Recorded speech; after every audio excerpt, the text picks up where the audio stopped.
What's up, Foundation? What's up, YouTube?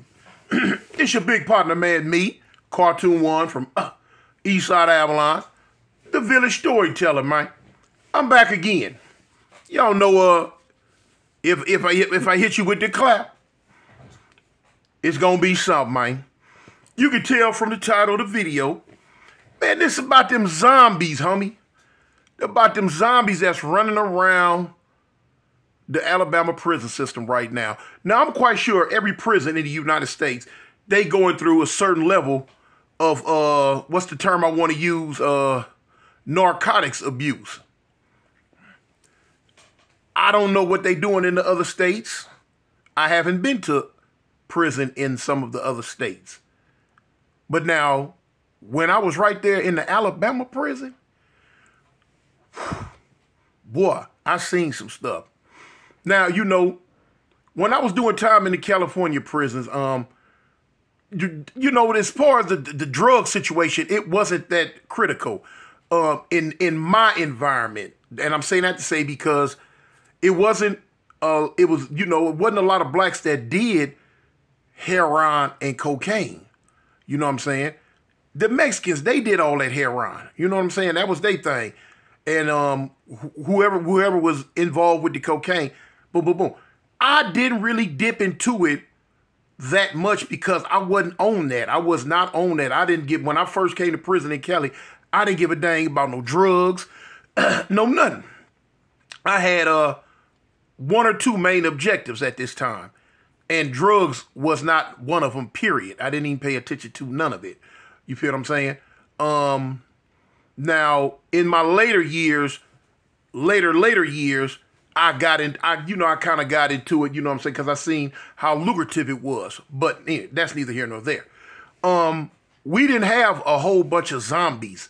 We didn't have brothers falling out, going crazy, acting stupid. You know, it wasn't that time. It wasn't going on. It wasn't happening in that era like that.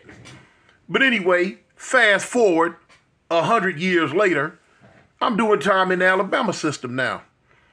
Total different rules, total set of total different rules, total different environment.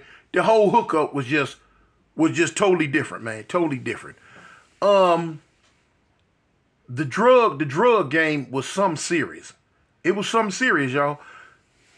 Dudes was on it. You know what I'm saying? Dudes was on it. Like I say now, you know, the Alabama prison system is a predominantly black prison system. You know what I'm saying? Because the state predominantly black. So, you know, you didn't have number of blacks and whites. A handful of Mexicans, and that's it. I ain't seen nothing else. I ain't never seen nothing else, period. You know what I'm saying? But anyway, as the years went by, it progressed from the weed, you know what I'm saying? They gonna do their thing. Then it went on to like other stuff. It ended up at the end getting real heavy and big on something called strips. Now, you know, dudes do their thing in there with the strips. You know what I'm saying? Strips are, that was the nickname for them, strips. But what the official name for them, Suboxone strips. Suboxones. Now, if I can remember right, Suboxone strips were an artificial drug that was supposed to be weaning. They would give to you on the streets to wean you down off of heroin. You know what I'm saying? Wean you down. And dudes was making a killing. Dudes was making a killing with these strips, homie. They was making a killing. I just look at them and trip out. You know what I'm saying? In some of the prisons, like Easterland and some of the other ones that had like no tolerance on nothing. You know what I'm saying? They didn't sell cigarettes. Boom, boom, boom, boom, boom. Now, if you was to get a little something there, it made money. They had another prison, Limestone. Man, listen. Limestone was so tight. That was a straight. It's the biggest prison in Alabama. And we was the most strictest. Man, them fools didn't have no cell phones. They didn't have nothing. And it's snitch central. Them people in there gonna tell on everything they see. Tripped me out because I actually went into the captain's office one day, and he had bags lined up on the shelves. You know, like brown paper bags, and each bag had like 30 bags of coffee in them, and they fold them over, tape them up. This was the currency for telling. If you came in and told them something that was prevalent enough for, for them to like say, you know what, boom, they'd give you a whole bag of coffee, 30 bags, 30 bags of coffee. Man, you think dudes wasn't sitting around waiting to tell on something? Man, if you was able to produce a culprit that had a cell phone, oh man, they was gonna bless you down. This place tripped me out. This was the prison that they was trying to send me to at one time in one of my other videos where I faked a heart attack. Look, that's what I did, y'all. Man, I was so adamant about not going to that prison, I fell out and faked a heart attack. I ain't gonna lie. And not only did I fall out faking it, almost caught one. Man, I had to go to the Free World Hospital and for a whole day and a half. Yeah, I was laid up, man. I was laid up. Man, I shot how I did it, I don't know. But man, I shot my blood pressure up over 200 over something, 200 and something over whatever the other number was. Yeah, I was out there, but hey, that's how bad I did not want to go to that prison. I didn't want nothing to do with it. Man, I didn't want to be there. Ooh, no. Eventually, I ended up going there though. But anyway, another story. The drug game in Alabama prison, it moved past the strips. It started moving into some of everything. Man, I'm talking about if it was doable, if it was druggable, it was going to be ingested. Whether it was weed, cocaine, Suboxone strips, liquid morphine, heroin, whatever it was. You know what I'm saying? It was going down in a real way. And as the years went by, I seen it getting worser and worser and worser and worser. Okay, at the end, when I call it the end is because I'm saying at the end right before I got out. What was getting real big was they went past something called Flocka. Now, don't get me the line. I know it was supposed to be something like fake. No, at first it was the fake weed. Bath salts or something. Whatever that fake weed was, man, they was going on it. But this stuff was killing them. It was killing them. Man, I've been in a prison where, man, I actually seen dudes trip out harder than I've ever seen anybody trip out on Sherm in my life. And it was about this funny bunny fake weed stuff that they was smoking, man. They was calling it pressure. The pressure. Man, listen. Oh, man. I might have seen like 6 dudes die within a 4-month period of this junk that they was smoking, man. And them youngsters was wanting it. They was going after. Now, look, one dude fell out and died. 2 dudes standing over here was like, man, what did he have? Where'd he get his from? Man, I heard he got it from over there in F dorm. Man, let's go. Let's go. Man, we got to get that pressure. Ooh.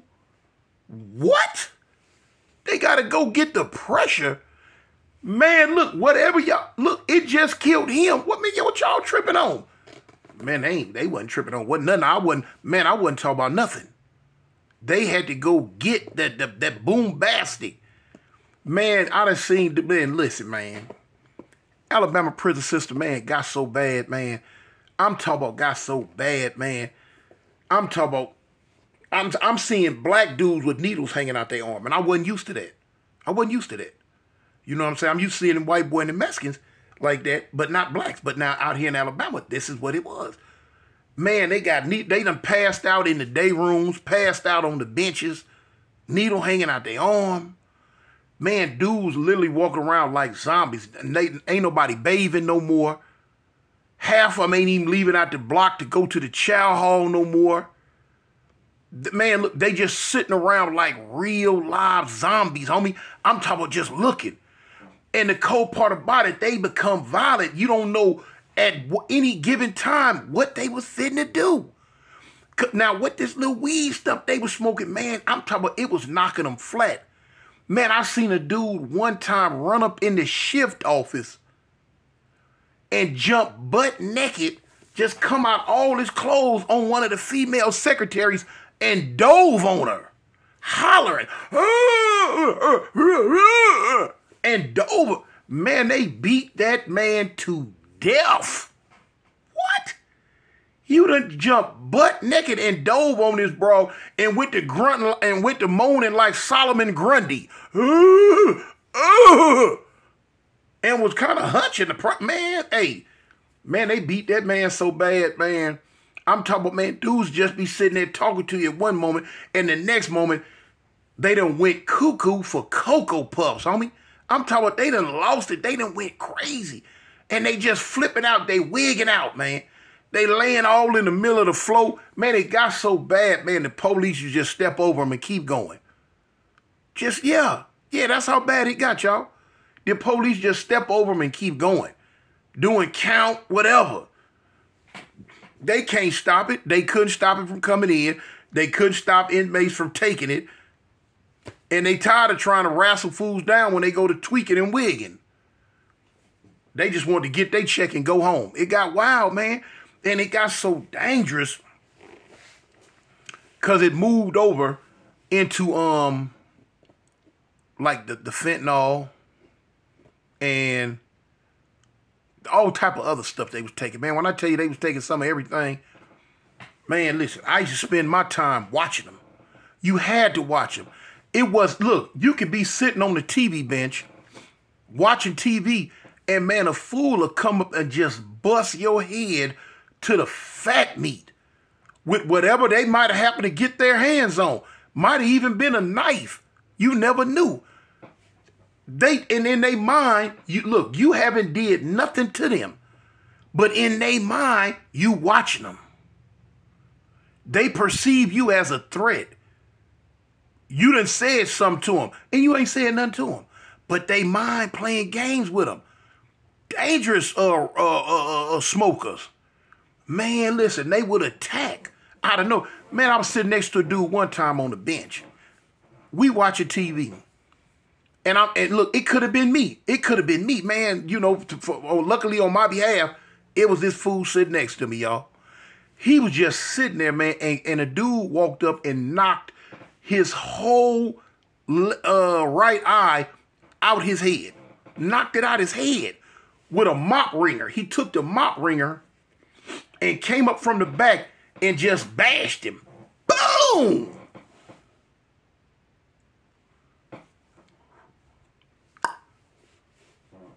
Man, look, I jumped up, boy, and like was like, I'm looking around. I don't know if it's a ride finna kick off, if we done got into it another group, if the attack, I don't know what was going on. But I'm looking around, you know, bump him. I'm looking around for what's next. Man, dude bashed him in the head and throw the thing on the thing and just took off running across the floor. I'm like, man, what? For nothing.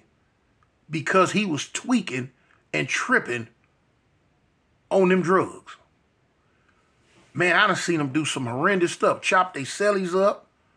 Just gone. Man, they just gone. Fall out. Man, look, be coming through the kitchen line and just with their tray slide down and just tweak out and fall out in the floor and the whole hookup. Yeah, it was bad, man. It was bad. Gone. Gone. Listen, man, if you sitting in a block and it's 200 people in this block, this ain't no lie, 50 of them might take showers. 50 of them might take showers. Maybe 100 of them might go eat when it's time to go eat. The rest of them could care less, man. I'm talking about they not washing no clothes. They not bathing. They not changing no clothes. They not doing nothing. Ain't no teeth brushing going on. Nothing. They sitting around looking for a hit, a bump, a scratch, a script, something, anything. Just give me something. Selling they soul. Selling they soul, man. Nothing. There's nothing that you could come up with and tell them to do that they would not do. Man, listen, the game got so cold where, you know, dudes wasn't handling their business no more. They wasn't even attacking the fool that did something wrong to them no more. They putting a ticket on your head. That's the game in Alabama prison. You get money put on your head. They call it a ticket. They put a ticket on you. Dudes ain't trying to stab and fight it out no more. It's too many other people running around that'll do it for them. Man, you tell a fool, hey man, I'm gonna give you this, and this. Man, go stab him. Go bust his head. Go break in his cell. Go break in his locker box. Man, throw him off the tier. Whatever you telling them to do. Man, you got them fools running around gonna do it to the letter. Do it to the letter. All for the dope.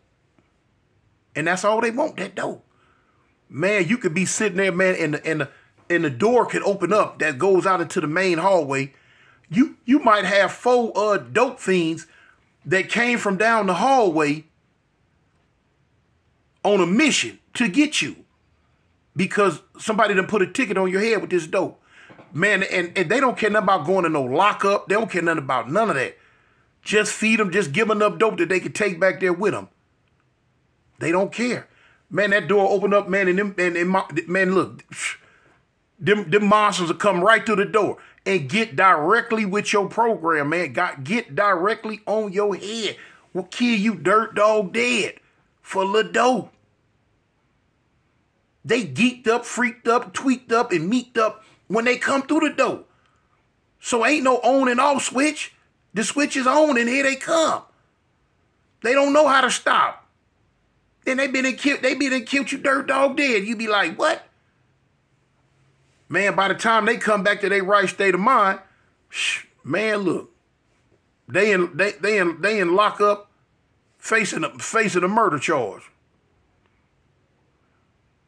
Then they gonna turn around and tell who gave them the dope. Man, I've seen so much wild stuff, man, go on. Man, listen. I'll give you a story. What happened to me one time. That's what the whole thing leading up to. Man, look. I'm sleeping in a big dorm area. It's not, I ain't got no cell. I'm sleeping out on what they call the south side. In a big dorm area, big dorm. And like I say, you can't get no sleep. Man, this is because it's the wild, wild west, homie. There's no police supervision, period, whatsoever. They got a big cube, a hallway at the top, way, way up in the air. Police can't come through it. They can't do but come look through the window down into this big, massive dorm. They got, you know what I'm saying, now they can walk straight down the corridor. They can look in, like, say, H dorm on this side, G dorm on this side. But now if something's going down, they can't do nothing but hit their panic button, hit the code.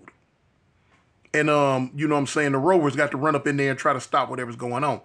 But now the police don't care. When I tell you they don't care, man, the police don't give a dang what's going on. Their motto is, look, man, just leave me alone. So, and then look, the only way you can even get the police attention when he's up that high, you got to come, it's a window right here, right before you go out the door. You got to either beat on this window or you go out the door and you come around to the door that the police have to go in to go up the stairs and beat on their door. You can beat on their door and they'll come answer you. A lot of times they not even finna come answer you because they don't give a damn. But man, so dudes, it's every man for himself. You got to watch your own back and your homies got to help watch your back. Because it's like I say, out of nowhere, they just will attack. And that's what almost happened to me one night, man, laying in the bed. I had been up because another one of my good partners, man, he had already flipped out. He had flipped out. Some dudes came, got me. I had to go down to what they call the blacktop, go get him. We had to put him in the shower, let the cold ice water run on him. I'm sitting in the shower, hold him. Cold ice water just running on him, and me too. So we finally get him calmed down. Man. Now I had to go through the whole thing of take me a shower, get these wet clothes up off of me. Boom, I call it a night. Man, it's about 3 in the morning. Believe it or not, you can leave out the door. Man, dude, they running around, and this is the most maximum security prison in Alabama, man. Man, dudes running out the door all day and night, going down to other dorms, you know what I'm saying? It was just real loose. Like I told you, it's not California. It's Alabama. The prison system, totally different. One of the reasons why I have so many stories based in Alabama prison, because I was able, we was able to get into so much stuff and do so much stuff. California prison, man, you in that cell. That's it. That's all. And that's it. But anyway, man, I laid down. And I was dozing off. Man. I was dozing off. I see a shadow pass over me. So, when the shadow passed over me, I kind of opened my eyes up. Now, my bed here is a little small wall. Then on the other side of the wall is another row, the other beds. Dude, it came from that side of the wall and tried to hit me in my head with a broken piece of broomstick. He tried to smack me. So when I looked up at the last second, I see him. And I roll out the bed. And he smacked the pillow right where my head was. Whack! And I jumped up. I'm like, man, what the? He looking at me talking about, and cocked the broom back again. I'm like, shoot, man. I want to get up on this cat, but now I'm knowing. I said, okay, I'm not finna get hit. But now it wasn't no real big old altercation, because two of my little crip hunters, they came from the back and grabbed him. When they grabbed him, they picked him up, bam, they slammed him on the ground. Take the stick. The dude is already not in his right mind. So, the stick, boom, boom, boom, boom. They, you know what I'm saying? They got him like, huh, what's up? I'm like, man, look, man, get that fool out of here, man. They shot him out. They roughed him up, got him out the door.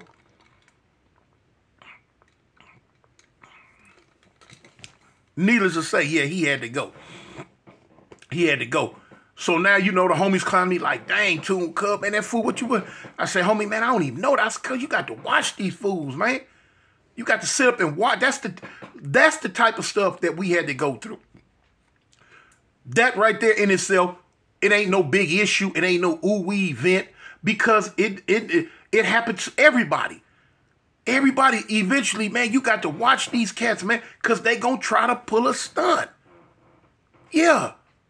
So, it wasn't nothing ooh-wee, what I'm saying? It was another day at the funny farm to me, because you had to watch them. Because you had some dudes, man, missing sleep. They nodding out, trying to watch these fools.